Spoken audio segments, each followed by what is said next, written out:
Monsoon सत्र के दूसरे दिन कार्यवाही शुरू होने से पहले भाजपा ने की संसदीय दल की बैठक। प्रधानमंत्री नरेंद्र मोदी भी हुए शामिल।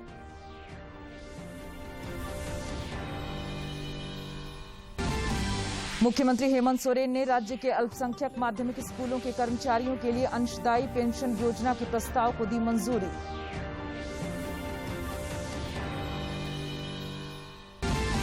राज्य में पिछले 24 घंटे के दौरान 64 नए संक्रमितों की हुई पहचान। कोरोना की तीसरी लहर को देखते हुए 7 जिलों के फ्रंटलाइन वर्कर्स को दिया जाएगा विशेष प्रशिक्षण।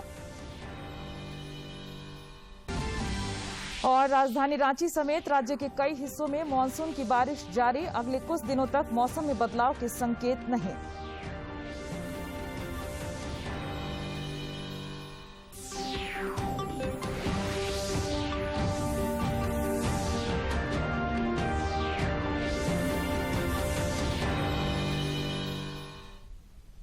नमस्कार, खबरें झारखंड में आपका स्वागत है। मैं हूं प्रियंका। समाचारों से पहले एक जरूरी संदेश। देश भर में 18 वर्ष से अधिक आयु के सभी लोगों के लिए सरकारी केंद्रों में निःशुल्क टीकाकरण अभियान चलाया जा रहा है। दूरदर्शन आप लोगों से अपील करता है कि कोविड रोधी टीका जरूर लगवाएं।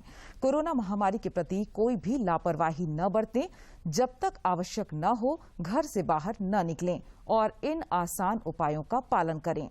मास्क लगाएं, 2 गज की सुरक्षित दूरी बनाए रखें, बार बार हाथ धोएं और चेहरा साफ रखें। कोविड से संबंधित जानकारी और मार्गदर्शन के लिए राष्ट्रीय हेल्पलाइन काम कर रही हैं। इनके नंबर हैं 011-2397-8046 और 1075। इसके अलावा राज्य हेल्पलाइन नंबर 104 डायल कर समस्या का त्वरित समाधान लिया जा सकता है। और अब समाचार विस्तार से। संसद के मानसून सत्र का आज दूसरा दिन है। आज भी विपक्ष के हंगामे के कारण लोकसभा की कार्यवाही दोपहर 2 बजे तक के लिए और राज्यसभा की कार्यवाही पहले 12 बजे तक और बाद में 1 बजे तक के लिए स्थगित करनी पड़ी। राज्यसभा की कार्यवाही फिर से शुरू होने पर कोविड-19 पर चर्चा होगी। इधर लोकसभा में फैक्टरिंग रेगुलेशन अमेंडमेंट बिल और national institute of food technology bill पेश किया जा रहा है। विधायी कार्यों में वित्त मंत्री Nirmala Sitharaman factoring regulation act 2011 में संशोधन करने के लिए फैक्टरिंग विनियमन संशोधन विधेयक 2020 पेश करेंगी। ये विधेयक खाद्य प्रौद्योगिकी, उद्यमिता और प्रबंधन के कुछ संस्थानों को राष्ट्रीय महत्व के संस्थान घोषित करने से संबंधित है। ये संशोधन उन संस्थानों के दायरे को बढ़ाने के लिए है जो फैक्टरिंग व्यवसाय में शामिल हो सकते हैं। इसके अलावा खाद्य प्रसंस्करण उद्योग मंत्री पशुपति कुमार पारस राष्ट्रीय खाद्य प्रौद्योगिकी, उद्यमिता और प्रबंधन संस्थान विधेयक 2021 सदन में पेश करेंगे। इस विधेयक का मकसद खाद्य प्रौद्योगिकी, उद्यमिता और प्रबंधन के कुछ निश्चित संस्थानों को राष्ट्रीय महत्व नेशनल इंपॉर्टेंस के संस्थान घोषित करना है। ये तो हुई लोकसभा की बात कि उसमें क्या कुछ विधायी कामकाज होने वाले हैं। राज्यसभा की बात की जाए तो मानसून सत्र के दूसरे दिन आज राज्यसभा में वित्त मंत्री निर्मला सीतारमण 2020-21 के लिए अनुदानों की अनुपूरक मांगों पर प्रस्तुतिकरण संबंधित बयान पटल पर रखेंगी।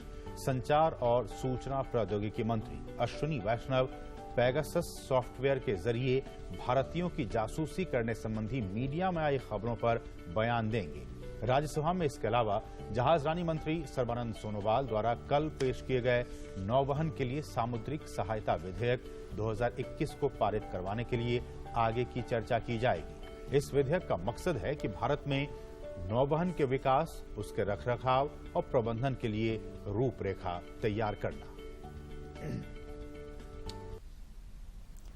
आज संसद सत्र की कार्यवाही शुरू होने से पहले भाजपा संसदीय दल की बैठक हुई। बैठक में प्रधानमंत्री नरेंद्र मोदी भी शामिल हुए। बैठक के दौरान सदन के भीतर अपनाई जाने वाली रणनीति पर चर्चा हुई और जनहित से जुड़े मामलों पर ज्यादा से ज्यादा फोकस करने पर विचार विमर्श किया गया।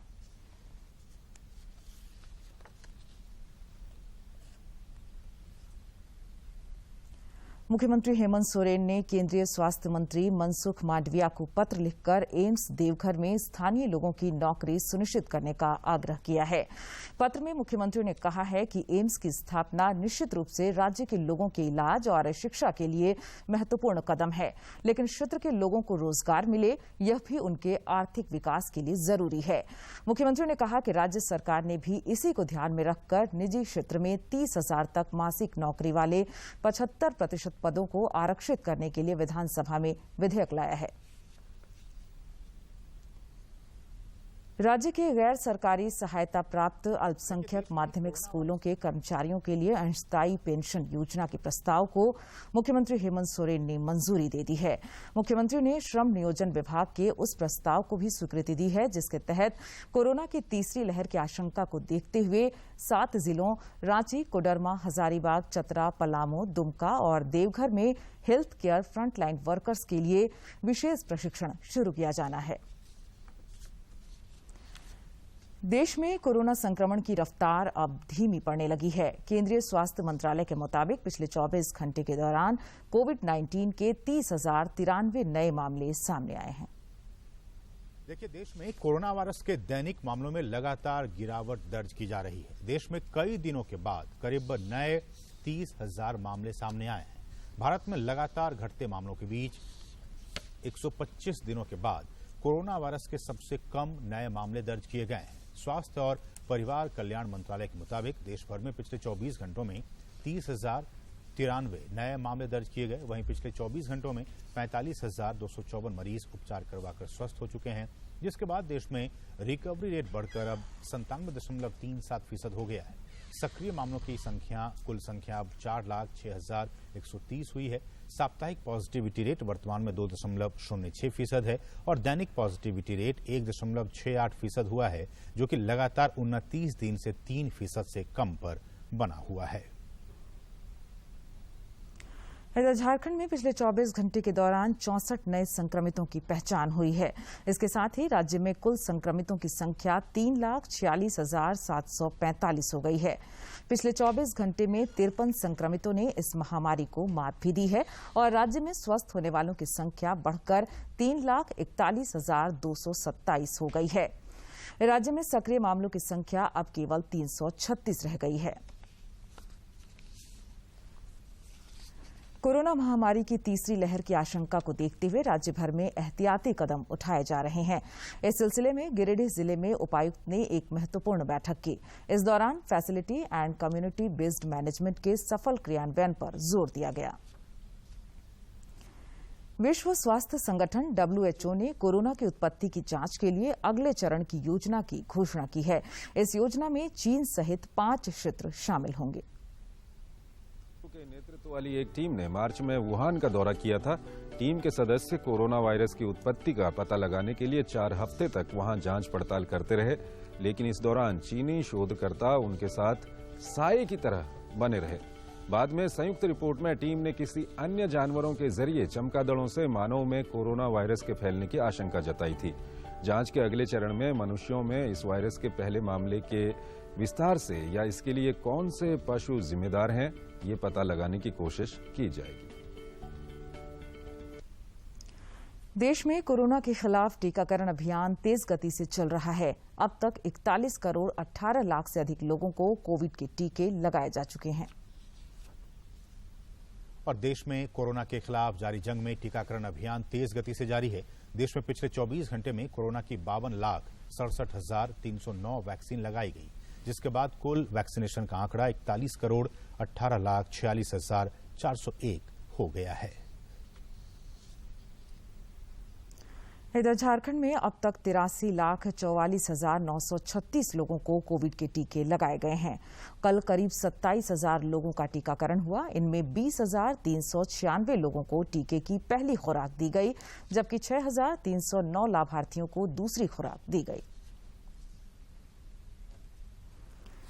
गिरिडीह जिले में कोरोना के खिलाफ टीकाकरण अभियान तेजी से चल रहा है। जिले के उपायुक्त राहुल कुमार सिन्हा ने बताया कि अब तक 4 लाख से अधिक लोगों को टीके की पहली खुराक दी गई है, जबकि 66,000 से ज्यादा लोगों को दूसरी खुराक लगाई जा चुकी है। उपायुक्त ने लोगों से अपील की कि कोरोना से बचाव के लिए वे टीके जरूर लगवाएं। जिले में कोविड वैक्सीनेशन का ड्राइव बहुत अच्छी प्रगति पर है। अभी तक जिले में पहले डोज लेने वालों की संख्या 4,17,513 है और इसमें से 66,248 लोगों ने कोविड वैक्सीन का सेकेंड डोज भी ले लिया है। वर्तमान में कोविशील्ड तथा कोवैक्सीन के माध्यम से लोगों को वैक्सीन उपलब्ध कराई जा रही है। कोविशील्ड में पहले और दूसरे वैक्सीन के बीच में 84 दिन का गैप है और कोवैक्सीन में पहले और दूसरे वैक्सीन के बीच में 28 से 45 डेज का गैप है। जेईई मुख्य परीक्षा के तीसरे सत्र की आज से शुरुआत हुई। पहले यह परीक्षा अप्रैल में होनी थी, लेकिन कोरोना महामारी की वजह से इसे स्थगित करना पड़ा था। नेशनल टेस्टिंग एजेंसी कंप्यूटर आधारित जेईई मेन परीक्षा का आयोजन कर रही है। कोरोना महामारी की चुनौतियों से निपटने के लिए इस बार 232 की बजाय 334 शहरों में परीक्षा का आयोजन हो रहा है। साथ ही हर शिफ्ट में परीक्षा केंद्रों की संख्या भी 660 से बढ़ाकर 828 कर दी गई है। परीक्षा आज के अलावा 22, 25 और 27 जुलाई को होगी। इसके लिए कुल 7,09,000 से अधिक अभ्यर्थियों ने पंजीकरण कराया है। कोडरमा जिले के आर्यन हॉस्पिटल को ईएसआईसी योजना के तहत सूचीबद्ध किया गया है। राज्य का यह चौथा जिला होगा जहां निबंधित मजदूरों की हर बीमारी का इलाज मुफ्त में किया जाएगा। श्रम एवं नियोजन मंत्री सत्यानंद भोक्ता ने कल शाम आर्यन हॉस्पिटल में ईएसआईसी योजना का शुभारंभ किया। इस मौके पर बरहे विधायक उमाशंकर अकेला भी मौजूद थे। कार्यक्रम के दौरान श्री भोक्ता ने कहा कि अब कोडरमा के निबंधित मजदूरों को बेहतर इलाज के लिए रांची जाने की आवश्यकता नहीं होगी। मजदूर और बड़ा छोटा नहीं चिंता, किसी भी बीमारी होता है तो इलाज के लिए जिनके पास पैसा नहीं है, कोई संसाधन नहीं है, यहाँ तक कि रिम्स जाने के लिए उनके पास एम्बुलेंस नहीं है, रहने खाने के लिए व्यवस्था नहीं है, तो जो मजदूर है जो गांव देहात में निवास करता है वैसे लोगों के लिए अब इलाज यहाँ पर फ्री में होगा। यहाँ पर ईएसआई कार्ड होल्डर सारे मजदूरों का मुफ्त में इलाज होगा।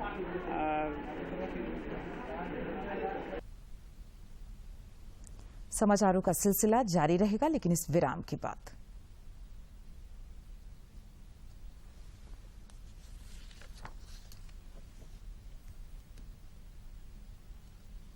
कोरोना संकट पूरे झारखंड को तबाह किए हुए है, तो इससे बचने के लिए अपने हाथ को साबुन से बार बार धोएं, हाथ को सैनिटाइज करें और जब भी घर से बाहर निकलें तो मास्क लगा कर निकलें और कोशिश करें कि एक दूसरे से 2 गज की दूरी बनी रहे।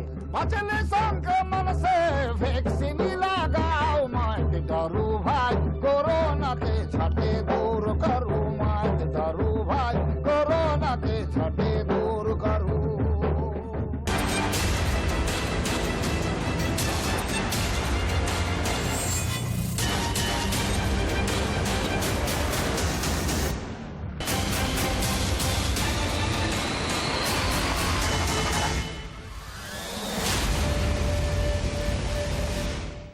नमस्ते, मैं हूँ मिताली घोष। मेरे प्यारे झारखंड वासी, कोरोना हम सबके लिए चुनौती बना हुआ है। इसके खिलाफ हमें मजबूती से एक जंग लड़ना है। मास्क पहनकर, हाथ को साफ रखकर और कोविड वैक्सीन लगवाकर हम खुद को और राज्यों को सुरक्षित कर सकते हैं। याद रखिए, कोविड का टीका आपके लिए सुरक्षा कवच की तरह है जो आपको संक्रमण से बचाएगा। खबरें झारखंड में आपका फिर स्वागत है। वन विभाग की ओर से राज्य भर में इन दिनों वन महोत्सव का आयोजन किया जा रहा है। इस कड़ी में झारखंड विधानसभा परिसर में कल एक विशेष कार्यक्रम का आयोजन किया गया। इसके जरिए पौधे लगाकर पर्यावरण को संतुलित करने का संदेश दिया गया। विधानसभा परिसर में पौधारोपण करने के बाद मुख्यमंत्री हेमंत सोरेन ने कहा कि इस भौतिकवादी युग में विकास के नाम पर हमने पर्यावरण को काफी नुकसान पहुंचाया है। इसी का परिणाम है कि नित्य नई आपदाओं से हमें जूझना पड़ रहा है। आज इस भौतिकवादी युग में विकास की सीढ़ियां चढ़ते चढ़ते ना जाने कितने हम लोगों ने पर्यावरण का नुकसान किया है, जिसका परिणाम आज हम महामारी के रूप में देखते हैं। इसका परिणाम बरसों महीनों तक जंगलों में आग लगने को लगते देखते हैं। नदियां सूख रही हैं, कहीं बाढ़ आ रहे हैं, कहीं पहाड़ ग्लेशियर गल रहा है, बर्फ के पहाड़ गल रहे हैं, समुद्री जलस्तर बढ़ रहा है। अनेकों प्रकार की प्राकृतिक आपदाएं, मुझे लगता है विगत वर्षों में तो बहुत तेजी से प्राकृतिक आपदाओं को हम लोगों ने देखा है, सुना है, झेला है, महसूस किया है। कार्यक्रम की अध्यक्षता करते हुए विधानसभा अध्यक्ष रविंद्रनाथ महतो ने कहा कि पर्यावरण संरक्षण मानव सभ्यता के लिए एक बड़ी चुनौती के रूप में उभरा है। उन्होंने कहा कि पेड़ पौधे पर्यावरण संरक्षण में तो मदद करते ही हैं, ग्रामीण अर्थव्यवस्था के लिए भी यह जरूरी है। पर्यावरण का जो संकट आज मानव सभ्यता के सामने उभर के आया है, आज नहीं तो कल निश्चित रूप से हम तमाम लोगों को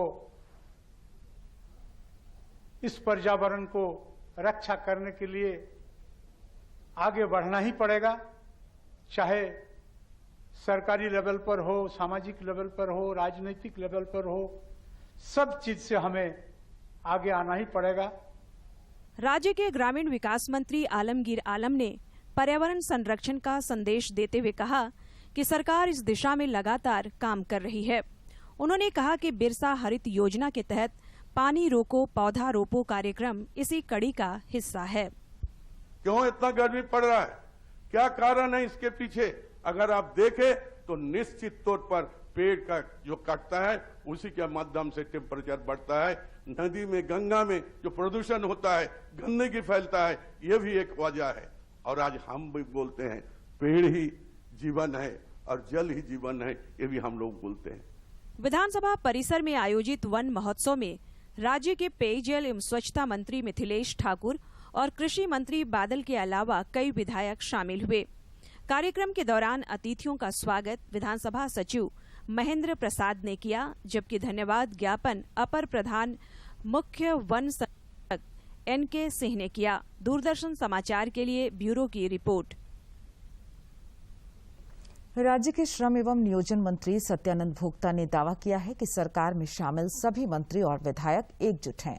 उन्होंने कहा कि विरोधी दल बेवजह सरकार के भीतर अस्थिरता होने का भ्रम फैला रहे हैं।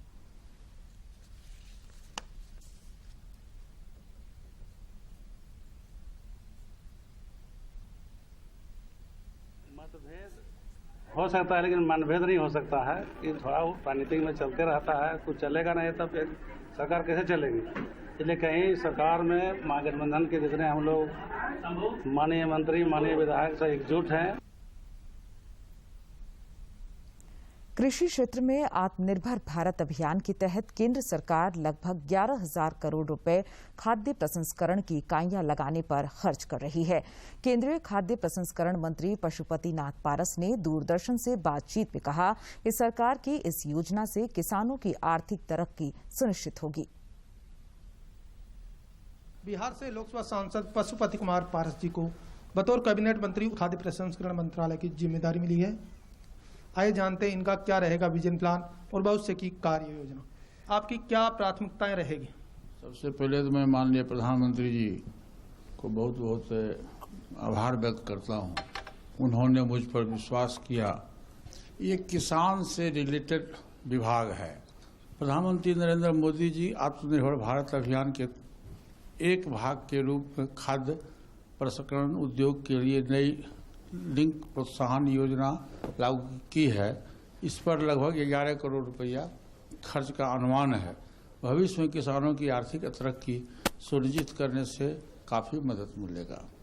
सरकार 10,000 FPO संगठन बना रही है। कृषि से जुड़े हुए कोई खाद्यान्न हो या सीरियल्स हो, उनको वाजिब दाम नहीं मिलते, लेकिन उन्हीं का प्रसंस्करण करने के बाद वो महंगे दामों में कंपनियां बेचती है। अब आपको जिम्मेदारी मिली है, तो आपके अंदर जो एक संवेदना रहती है गरीबों के कल्याण के प्रति, अब आप किस तरह देखेंगे इसको? करीब करीब 2 लाख टन अनाज पूरे प्रति वर्ष बर्बाद हो जाता था। उसी तरह से फल है, आलू है, जितना भी सब है फसल, तो उसको प्रोसेसिंग किया जाता है। खाद्य प्रोसेसिंग का सेंस ये है कि उसको प्रोसेसिंग करके उसको बंद डब्बा में हम लोग बनवाते हैं, कंपनी बनाती है, और वही सामान जो मार्केट में 5 रुपये में बिकता था, वो फूड प्रोसेसिंग होने के बाद वही उसी का कीमत 2 गुना, 3 गुना, 4 गुना मार्केट में जाता है, जिससे किसान को अधिक से अधिक लाभ पहुंचता है। 4 दिनों बाद शुरू होने वाले टोक्यो ओलंपिक में भारत के बेहतर प्रदर्शन की उम्मीद सभी लोगों ने लगा रखी है। Jharkhand state sports promotion society भी भारतीय खिलाड़ियों का उत्साहवर्धन कर रही है।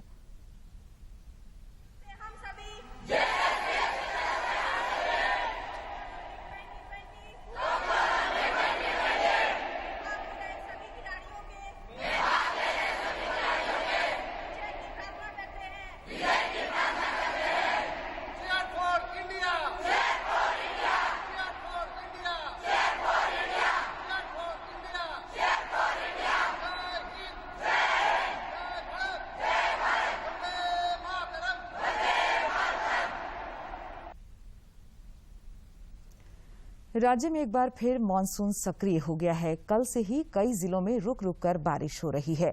राजधानी रांची में भी कल शाम से हल्के दर्जे की बारिश जारी है। मौसम विभाग ने बताया कि पलामू जिला मुख्यालय मेदिनीनगर के ऊपर एक टर्फ लाइन बना हुआ है। इसी वजह से कई जगहों पर बारिश हो रही है। अगले कुछ दिनों तक मौसम में बदलाव के संकेत नहीं हैं। ओडिशा के पुरी में भगवान जगन्नाथ की वापसी यात्रा का महोत्सव हो रहा है। लगातार दूसरे वर्ष महामारी के बीच यात्रा को सुचारू आयोजित करने के लिए व्यापक प्रबंध किए गए हैं।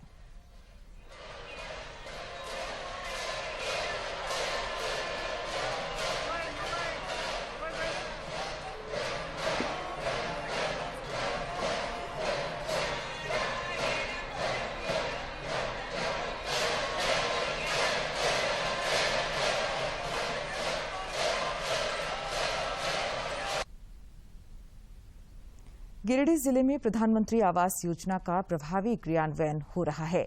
ग्रामीण क्षेत्रों के अलावा शहरी क्षेत्रों में भी लोगों को इस योजना का लाभ मिल रहा है। गिरिडीह नगर निगम क्षेत्र के वार्ड नंबर 36 में 850 गरीबों को प्रधानमंत्री आवास योजना का लाभ मिला। क्षेत्र के पार्षद पप्पू रजक के अनुसार 350 से ज्यादा लोगों का गृह प्रवेश कराया जा चुका है, जबकि लगभग 500 आवासों का निर्माण कार्य चल रहा है। योजना के लाभुक फिरोज अंसारी और सुबोध राय सरकार के सहयोग से पक्का मकान पाकर खुश हैं। उनका कहना है कि प्रधानमंत्री नरेंद्र मोदी ने उनके सपने को साकार किया है। फिरोज अंसारी, हरसिंह रेड्डी। पहले मेरे पास करकट शीट का मकान था, मेरा सपना था घर बनाने का। सो हम गरीब आदमी हैं, हम तो घर बना नहीं पाते हैं, मगर सरकार के मदद से हम घर बना लिए पक्का मकान। हम सरकार को धन्यवाद देते हैं। मेरा नाम सुबोध राय, हरसिंह रेड्डी। पहले कपड़ा का मकान था, बांस का, लकड़ी का था, अब कॉलोनी मिल गया सरकार की तरफ से। सरकार को मैं धन्यवाद देता हूँ। हरसिंह रायडीह मोहल्ले के लोग भी अपना घर पाकर उत्साहित हैं। कालेश्वर चौधरी और रेखा देवी कहती हैं कि झुग्गी झोपड़ी में रहना उनकी नियति बन गई थी, लेकिन इस सरकारी ने उन जैसे लोगों को बड़ी राहत प्रदान की है। मेरा नाम हुआ कालेश्वर चौधरी, घर हरसिंह रेड्डी। हमारा पहले मिट्टी का घर था, खपड़ा फूट जाता था, सालों साल पानी चूने के समय चूने लगता था, जिससे बहुत परेशान रहते थे। सरकार ने हमें प्रधानमंत्री आवास योजना दिया, जिससे हमें बहुत फायदा हुआ और हम बहुत खुश भी हैं। इससे हमको अब ये हुआ कि हम बरसात के समय में मौसम से थोड़ा बचेंगे, पानी उनी से बचेंगे, थोड़ा सामान भी मेरा सुरक्षित रहेगा। सरकार का हम धन्यवाद करते हैं। रेखा देवी, हरसिंह रेड्डी। गरीब दुखिया आदमी लिए खपरा वाला घर वाला, वही खपरा वाला घर में रहे लिए, और बाद बनाए करे ढलाई वाला घर, पका वाला घर। धन्यवाद। यह सही है कि प्रधानमंत्री आवास योजना ने गरीबों और जरूरतमंदों को न केवल पक्की छत मुहैया कराई है, बल्कि उन्हें समाज में सम्मान के साथ जीने का अधिकार भी दिया है। गिरिडीह से रमेश प्रभाकर की रिपोर्ट। प्रधानमंत्री नरेंद्र मोदी ने श्री संस्थान गोकर्ण परतागली जीवोत्म मठ के श्रीमद विद्याधिराज तीर्थ श्रीपद बादीर स्वामी जी के निधन पर दुख व्यक्त किया है। श्री मोदी ने कहा कि स्वामी जी को समाज सेवा, विशेष रूप से स्वास्थ्य के क्षेत्र में उनके योगदान के लिए याद किया जाएगा।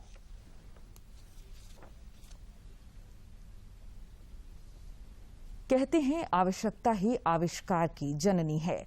रांची के एक शख्स को जब अपनी पुरानी मोटरसाइकिल से परेशानी होने लगी, तब उन्होंने सामान्य से दिखने वाले साइकिल में ही रिचार्जेबल बैटरी, मोटर और एक्सीलेटर लगाकर इलेक्ट्रिक साइकिल का इजाद कर डाला। महज 8वीं कक्षा तक की पढ़ाई करने वाले रांची के 40 वर्षीय सिरिल बेग ने एक नया आविष्कार किया है। पैसे के अभाव के कारण नई मोटरसाइकिल नहीं खरीद पाने की वजह से सिरिल बेग ने अपनी पुरानी साइकिल को मॉडिफाई करके इलेक्ट्रिक साइकिल बना दिया है।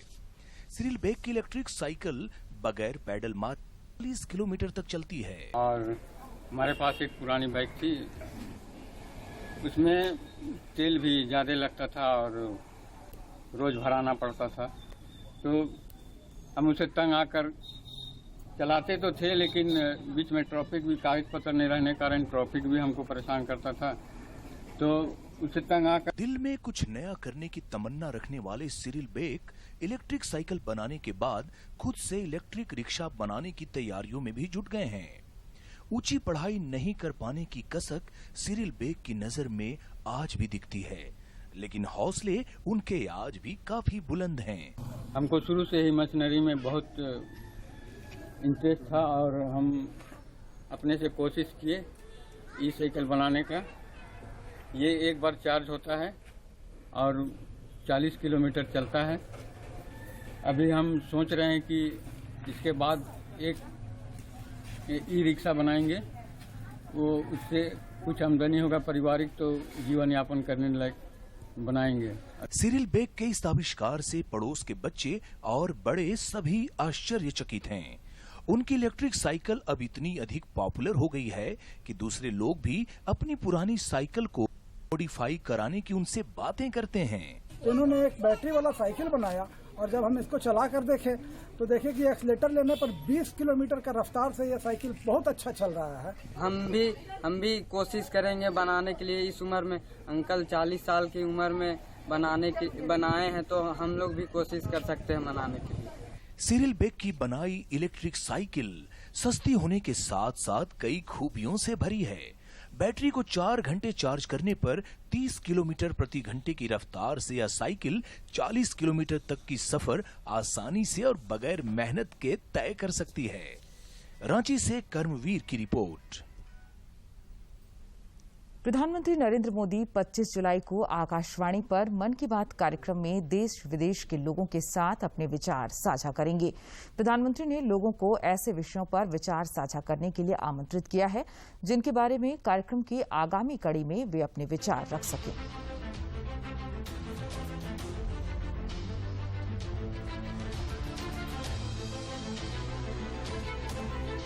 मन की बात। माननीय प्रधानमंत्री श्री नरेंद्र मोदी भारत की जनता से साझा करेंगे अपने मन की बात। रविवार 25 जुलाई सुबह 11 बजे आकाशवाणी के सभी केंद्र, सभी चैनल इसे प्रसारित करेंगे एक साथ। इसके अतिरिक्त दूरदर्शन के YouTube चैनल और प्रसार भारती के ऐप न्यूज ऑन एयर पर सजीव प्रसारण, लाइव स्ट्रीमिंग के माध्यम से। तो याद रखें, रविवार 25 जुलाई सुबह 11 बजे मन की बात। और अब अंत में मुख्य समाचार एक बार फिर।